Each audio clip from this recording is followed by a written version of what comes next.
Hi everybody, TJ Mac Vintage Cards here, and in today's video I'm going to go over some new pickups that I've added to my collection. First here being this 52 Bowman Pee Wee Reese. I do have some Reese cards in my collection, but I didn't have any of the early Bowman issues and I wanted to change that, so I picked up this 52 Reese in a PSA 5. And believe it or not, I might be in the minority. I know I'm in the minority, but this is my favorite Reese card, the 52 Bowman, because I just like that it captures him very well, just like the 53 does with the fielding. But I think the backdrop is really cool in this card, and that's one of the things that I'm really into with my collecting. And I just love the colors on this card. They really pop with the Dodger blue there, and you got that giant B on his cap right above the brim. And he's in a bunting pose, which is really, I think, significant to me because he was a small ball type player, and it's really cool when you can see them bunting, which is not really something you see in the game very often anymore. And I also like that you have a few people in the crowd back there watching him or maybe another Dodger player as he's off to the side posing here. And what's also neat is you can see the backdrop of Ebbets Field, and on the pillar here you have the section D14 that's labeled. Just a nice clue as to where we're at in the stadium when this picture was taken. And then behind that also you have just a further backdrop of Ebbets Field with the rails and that above it, which I think is really cool. And just the colors really just pop on this card, and real happy to have this one added because it fits in with the themes that I build. I have some of the Brooklyn Dodgers from that period, but I'm really fascinated by the shortstops of the late 40s, early 50s, specifically Pee Wee Reese, and then you also have Phil Rizzuto that played for the Yankees that we all know, who's also in a really cool-looking bunting pose, and the backdrop of that is just this field of green, which I think is pretty cool. Just really makes the card stand out and the image stand out. So you got these two rivals here in Brooklyn and New York, and then I did a video a while back talking about the other New York shortstop who I think is certainly right up there with them and how good he was. By no means do we have Mickey, Willie, and the Duke here, but New York also had three fantastic shortstops in that period, in Pee Wee, Phil, and Al. And I did a video on Al Dark, and compared him to Rizzuto and Pee Wee Reese. And I'll attach a link to that video below. I'm not going to get into it too much here, but I certainly think he's worthy of Hall of Fame consideration, being that he was a Rookie of the Year. He won a World Series with the Giants in 1954. He was a captain of those Giants teams at that time, just one of those players that had immense leadership qualities, and he had a higher batting average than both of them for his career. He has better RBI and I believe runs numbers than Phil Rizzuto as well. So he measures up right in line with these two, and I think he should get more consideration than he does. And I'm real happy to add him as well, because it wasn't just those three great center fielders that played in New York. You also had these three great shortstops at that time, and they just look wonderful together side by side here, and what makes for a nice little display piece, doesn't it? I've been talking about how I've been getting more and more into the magazines and understanding how players were viewed during the time that they played, and the magazines give us the insight into that. And here's a 1965 Baseball Illustrated that has a really cool looking cover where you have just the various players from that time. There's 16 of them on the front here, and some of my favorites like Dean Chance are on there, in addition to Al Kaline, of course, and Mickey Mantle and Frank Robinson, Hank Aaron. But there's a gentleman on the bottom row here, and Kenny Boyer, who's somebody I've been reading a lot more about, and he's somebody that certainly deserves to be on this cover with many of the other greats from the 1960s, and many of these guys also were from the 1950s as well. So I've been adding some Kenny Boyer cards to my collection, and one of the ones I'm going to show today is right here. This is a 1956 Topps Ken Boyer. This is a second-year card. His rookie was in the 55 top set. I don't generally buy 55s when I have 56s because they have the same portrait shot on the card on a lot of them, and I prefer the backgrounds in the 56. Even though I do like the 55 set, and I do have a few cards from that set, I'm much more into the 56 set. And Ken Boyer played from 55 to 1969 with the Cardinals, Mets, White Sox, and Dodgers. Now, he was known mostly for his time with the Cardinals, where he won 5 Gold Gloves as a third baseman, and he had 7 All-Star seasons, and he won the 1964 National League MVP and the World Series that year as well. He was just a fantastic all-around player from that era who I've been learning a lot more about lately. And I think in my reading that Ken Boyer is very comparable to Ron Santo, who also won 5 Gold Gloves and was a 9-time All-Star. Now, for his career, Santo was a 277 batting. Had a 277 batting average, 2,254 hits, 342 home runs, and 1,331 RBIs. And Kenny Boyer had a 287 batting average, 2,143 hits, 282 home runs, and 1,141 RBIs. Now, I should add this as well, that even though Santo had more home runs and RBIs, he also had 700 more at-bats than Boyer had. Santo was elected to the Hall of Fame in 2012, but Boyer is still waiting. He missed out on the last vote of the Golden Era Committee. And to me, it doesn't change the fact that I think he is a Hall of Fame player. It's just only so many people can get in, and there's always going to be players that are left out.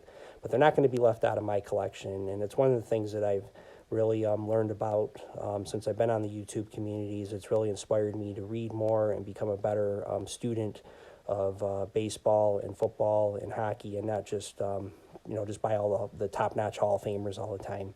Like I've said, I've collected a long time and have many of them, so I really wanted to add some other types of players to my collection, and I've had a lot of fun doing that.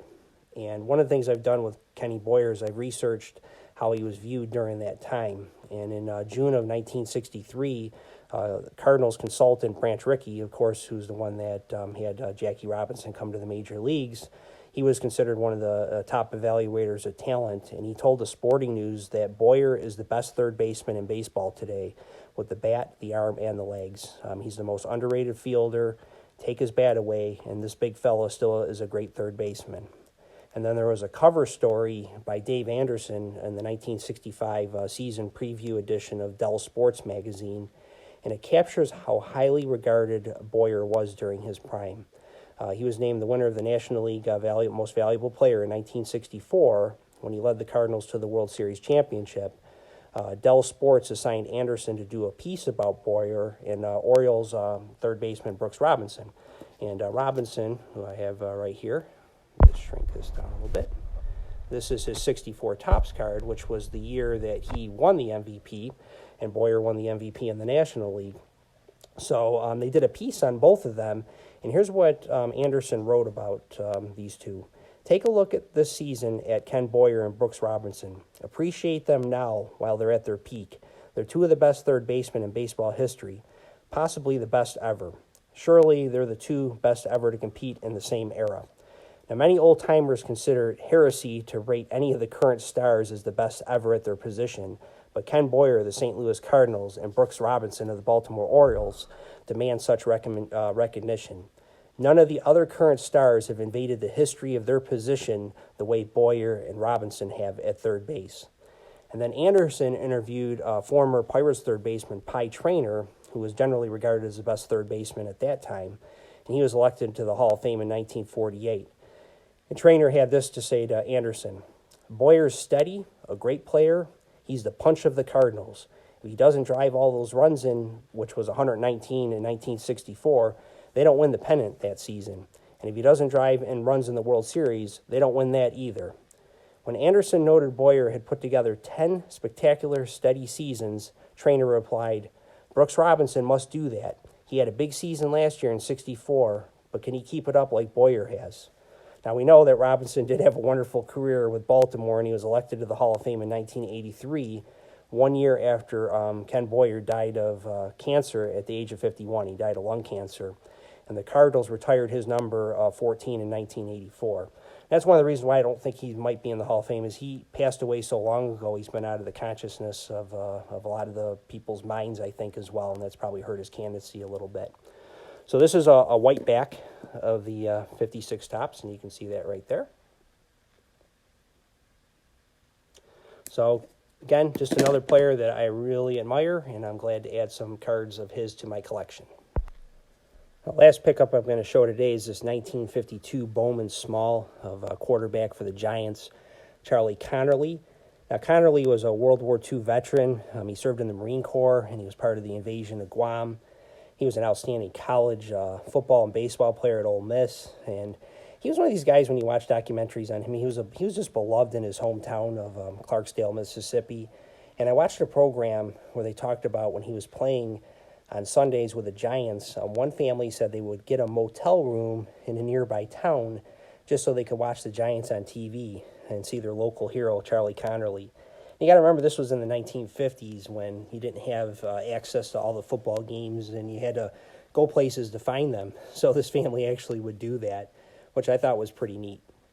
Now, I'm not going to talk a ton about Charlie Connerly today because I have another video coming out in the next few weeks that's going to talk more about those Giants teams of the 1950s. But this is a lovely card here because you got the red uniform with the vintage blue helmet without the face mask and just that classic Giants logo there with the pennant underneath with his name on it. And then you got the plain Bowman backs, but this is a nice wax-free back. Just a beautiful example of this card. There's his Clarksdale, Mississippi as being his residence. So that's where he was living at that time as well.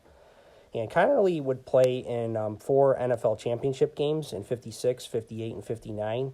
And then he was the backup to Y.A. Tittle when the Giants lost to the Packers in 1961, right at the end of his career. And he played, again, from 48 to 1961, and he retired at the age of 40. Now, in 56, they faced a great Bears team. They had one of the best offenses in football, led by Rick Caceres, who led the NFL in rushing yards and touchdowns. They had a quarterback named Ed Brown, who led the league in passer rating, and then the outstanding wide receiver, Harlan Hill, who was one of 2 receivers that year to go over 1,000 yards. And the Giants just demolished them in Yankee Stadium, 47-7. And Connerly was 7 of 10 that game with 195 yards, just 7 completed passes for 195 yards. It's a different game back then. And Connerly was a starting quarterback also with the Giants when they played the Colts in 1958 and 1959. And I'm going to talk more about that in another video. But he was also the MVP of the 1959 season. And he was 38 years old, and he was the NFL MVP at that time. Now, he was a quiet man and a leader who his teammates thought very highly of. He was a tall, lean Southerner with dark hair that had gray streaks in it. And he was also the Marlboro man, and just because of his rugged good looks. I'm going to put down below a link to how they used to do the cigarette commercials back in the 60s, and they would use the football players to do the advertising. It's just a 1-minute video if you're interested. But he finished his career with a 57, 31-1 record and held virtually every Giants passing record. His number 42, was retired in 1962, and he died in 1996. And unfortunately, he's not in the Hall of Fame, but I think he should really get serious consideration. So that's all for today. I hope everybody enjoyed the video, and we'll talk again soon.